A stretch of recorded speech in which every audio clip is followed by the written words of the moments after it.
Hi friends, I'm Karen and welcome to Fresh After 50. Today I want to share some of the tips and techniques that brought the most aha moments for my clients over the past 25 years as a makeup artist and skincare expert. Those truly are my favorite moments in my career. Seeing someone more confident and comfortable that they can actually do this at home really makes my heart happy. So let's get into it. The first thing we're going to do is brighten our eyes. Now this seems like something really simple, but it does make a big impact when it comes to the way other people perceive you. So I'm going to start with just some eye drops. Now, of course, talk to your doctor, make sure that this is okay for you, but brightening and whitening our eyes really makes a difference in how we appear. Now, I know you're like, Karen, really, that's your big tip for the day? Well, it's something that's super simple that really can make such an impact in the way we look. Next, I want to look at what else makes our eyes look tired. Being tired or looking tired is something that comes with age, unfortunately, but there are things that we can do that are super simple to make us look a little bit more awake. I'm going to use a simple color corrector. You could use a concealer, anything like that, but I'm going to place it literally just where I am the darkest. Now, I don't have a lot of puffiness today, but this side I tend to have a little more puffiness. So that's the side that I really want to work on. Now I'm literally taking this color correcting stick and putting it right where the shadow is below the puffiness under my eyes. Now I can just use my finger to tap that in, or you could use a brush. The warmth of your finger sometimes really does help to make that look a little more natural. Now I also took it on the inner corner because we tend to look tired there as well. So you'll see it looks really fresh, really natural, but I didn't accentuate any of the puffiness. If you take a light concealer or a light color corrector and you put it right on the puffiness or the bag, if you have under eye bags, you're really going to accentuate the puffiness and bring it forward even more. Now, another area that we can get discoloration, darkness, redness is in the outer corner of our eye. So I'm going to take just a little bit of that right in that outer corner and do the same thing. Just press.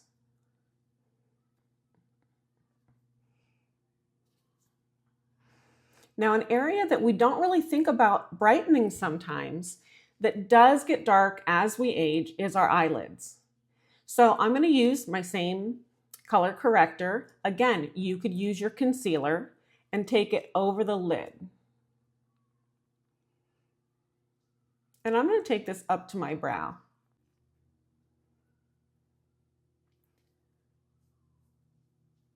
So you can see a couple areas, brightening them up with a color corrector, a concealer. On the lids, you could even use an eyeshadow base that has pigment to it to really even that out and just give us a nice, fresh, wide awake look. One of the things that I think is important when we talk about minimalist makeup or someone that just wants to look a little bit more fresh, but they're not really a big makeup wearer, they don't want a whole bunch of steps, is utilizing products that are multitasking. Just like we did with the brightener, we can do the same thing for our complexion. If we use something that is like a skin tint or maybe a tinted moisturizer or BB cream, you can find those with so many benefits. I'm going to use one today that gives great skincare benefits, has an SPF of 50, and it does such a great job of just lightly evening out the skin tone.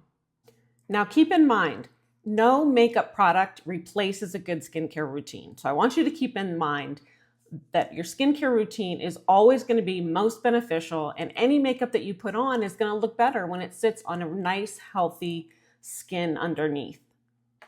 I'm going to use a skin tint today from a brand called Live Tinted. This one is great because, again, it has really great skincare ingredients. It has an SPF of 50, and it's also going to be moisturizing for my skin. So I'm killing a bunch of birds with one stone. So I'm just going to put a little here on the back of my hand. And you can really apply a product like this however you want. Whether you want to use your hands, a brush. But I am going to give you a little tip on, after getting the product on, how you're going to finish this up. And this will apply to any foundations, any skin tints. So you can see that has evened my skin out nicely. My tip for finishing it off, and I suggest this with foundations, any kind of complexion product, as we age, we tend to have more issues with creasing. So one important tip to prevent creasing as much as we can is to finish with a damp beauty blender.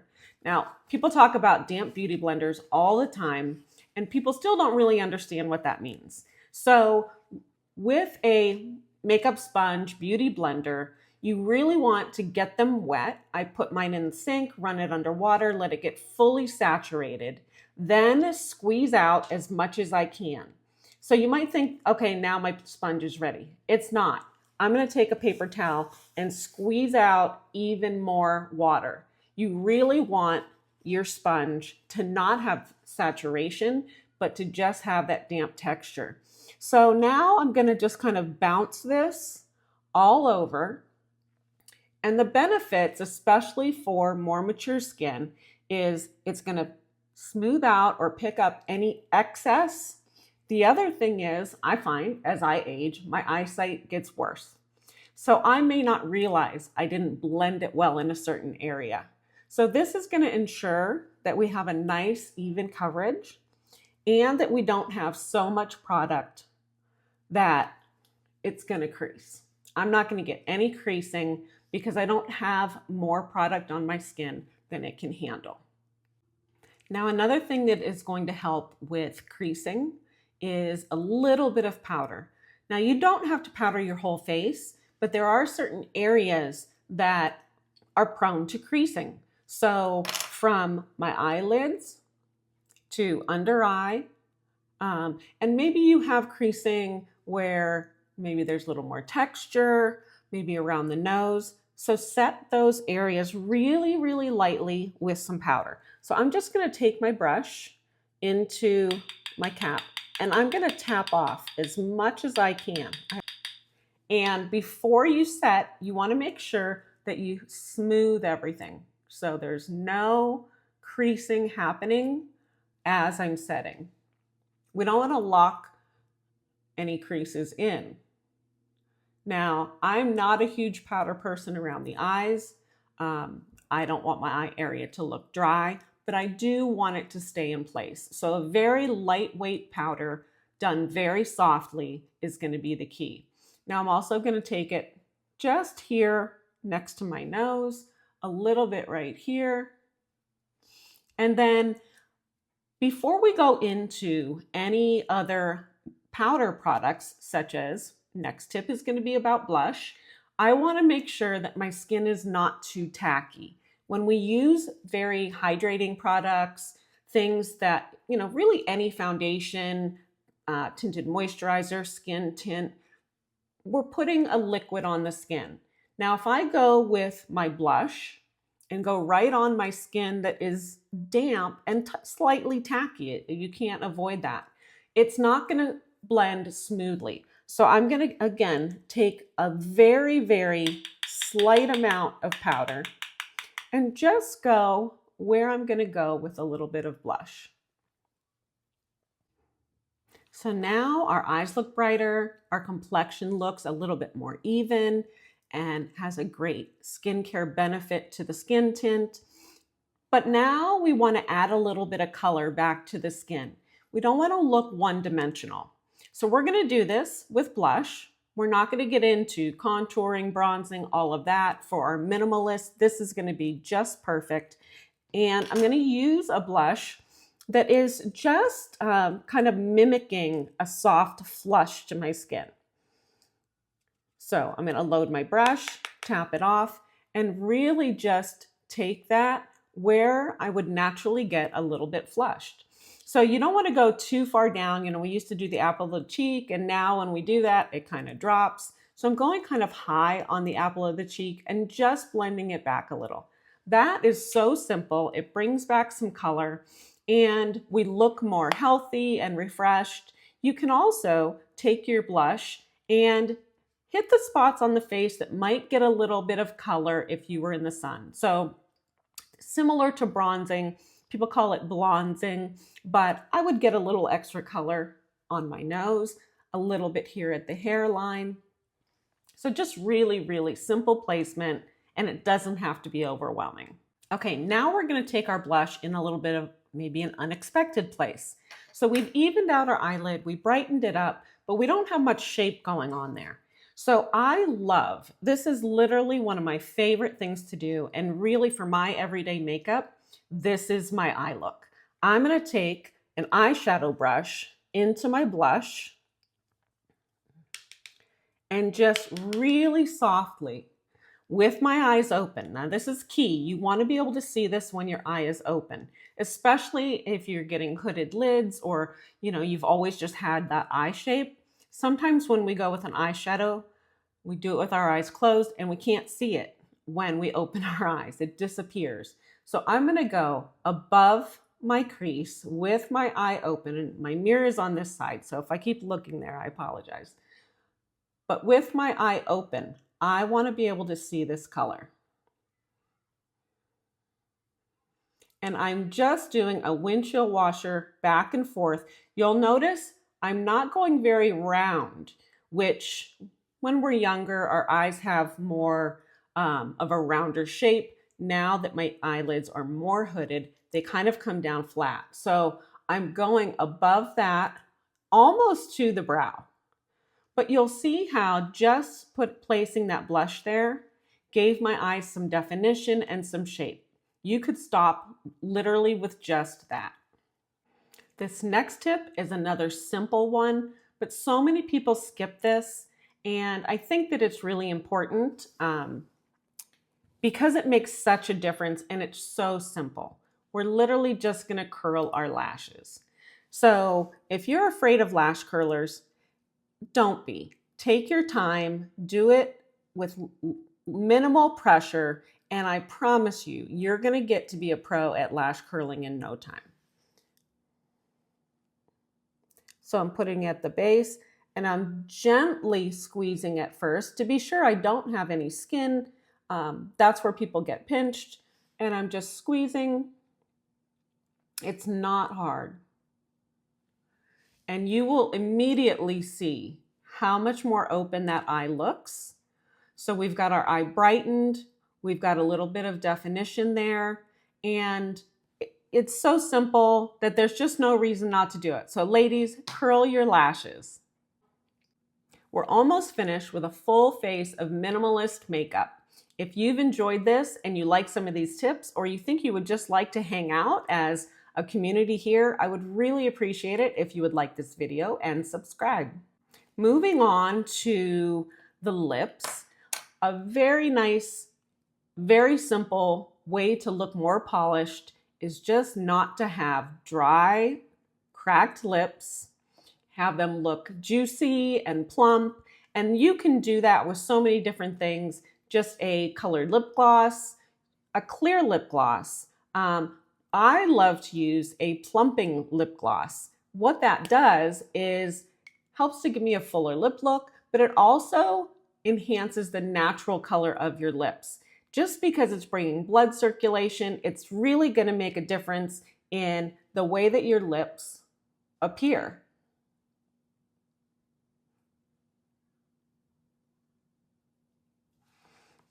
So see how much more alive, and it really hasn't even done the plumping action so much yet, but just that little bit makes such a difference. I think you would agree that this side looks a little bit more fresh, a little bit more polished, and it really does not look like I'm wearing much makeup. We could stop here, but I've saved a few really impactful tips for those that want to take this makeup look up just a little notch and maybe take it to a luncheon or something like that, that you want a little extra polish. Our eyes definitely look brighter, look more lifted by curling our lashes. But what I want to show you is an eyelining technique called tight lining. It's been around for many, many years. And a lot of people get a little bit fearful of how to do it. Is it hard? It's so easy. You just have to take your time. So what you want to do is just lift your lid a little bit so that you can see the underneath of your lashes. And take a soft pencil and literally just color between the lashes, almost like connect the dots with your lashes.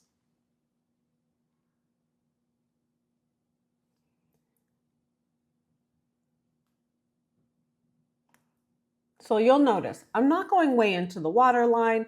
I'm not doing anything that's compromising my eye, but take a look at how much of a difference the definition in my lash line is. It really makes such a big impact and is really simple. Just practice and take your time. So our eyes are looking better and better without looking like heavy makeup. Next thing I'm going to do, I am going to apply a mascara. This is, of course, optional for you. All of these things are optional for you. If you think that something that we've talked about is going to be a great fit for you, I would love to hear from you on what you've tried and how it's worked for you. I really enjoy a tubing formula of mascara.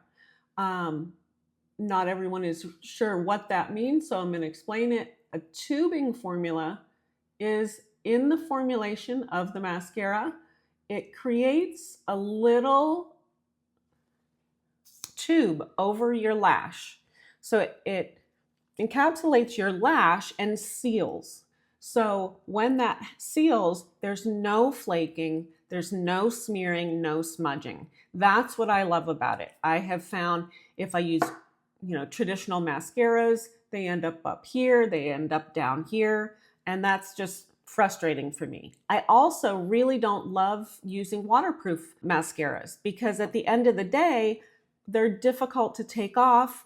You really have to get in and kind of, work a cleanser or a makeup remover, and I don't like moving my eyes around that much. So a tubing formula literally slides off of your lash when you take it off, and you only need warm water. So it's really something that I have used for many years, and I don't see myself changing that. Okay, lip area. So this looks very nice. It's natural. I've got a little plump going on and a little color coming back. But as we age, we really lose the definition around our lip line.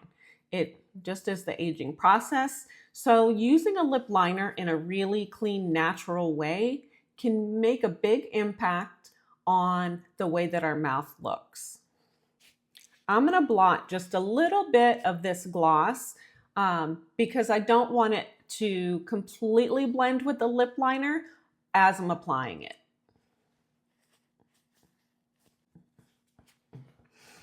Now the color that I chose, and I would highly recommend, is finding a color that is very much like your natural lip color, just boost it up a little bit. I personally have more of a rosy, plummy rosy natural lip color, so that's the kind of color that I'm working with.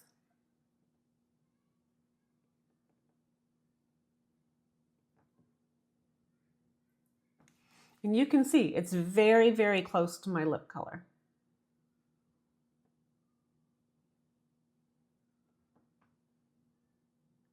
And I can bring that in to the lip just a little bit. Again, creating that definition. Now I'm going to take my gloss and just reapply.